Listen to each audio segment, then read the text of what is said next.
আসসালামু আলাইকুম everyone, welcome back to my channel Mahima cooking house. এই রমজান মাসে আপনারা সবাই কেমন আছেন? আশা করি সবাই অনেক ভালো আছেন।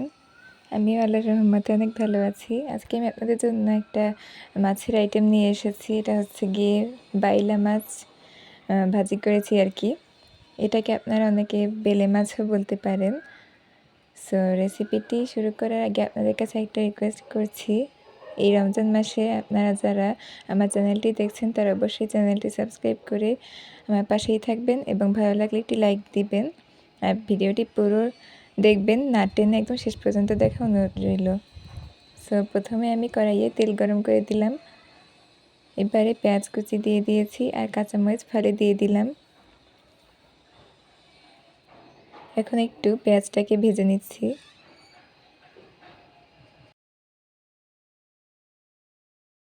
এবার এখানে শুকনো ইনগ্রিডিয়েন্টসগুলো দিয়ে দিচ্ছি।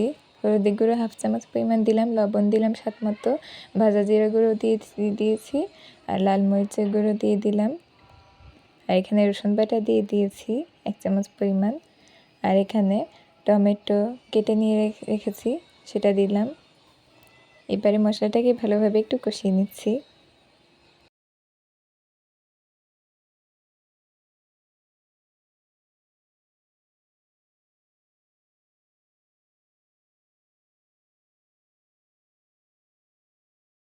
মশলাটা কষে নেওয়ার এই পর্যায়ে আমি এখানে আলু পাতলা আর লম্বা করে এভাবে কেটে নিয়েছি, এটা এখন এর ভেতর দিয়ে দিয়েছি। এবার আলুর সঙ্গে মশলাটা ভালোভাবে কষিয়ে নিচ্ছি।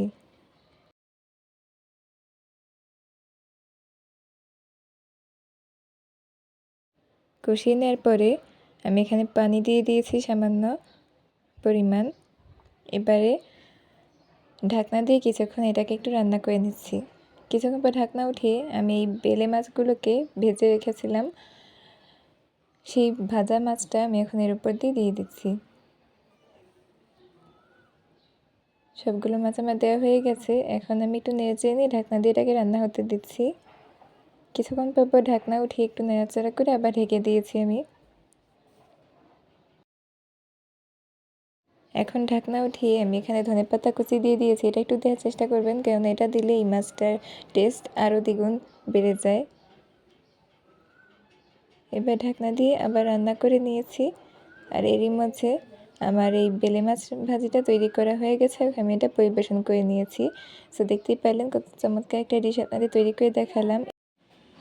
সো আপনারা যারা আমার চ্যানেলে এখনও নতুন, সাবস্ক্রাইব করেনি, তারা অবশ্যই চ্যানেলটি সাবস্ক্রাইব করে পাশে থাকা বেল আইকনটি বাজিয়ে দিবেন।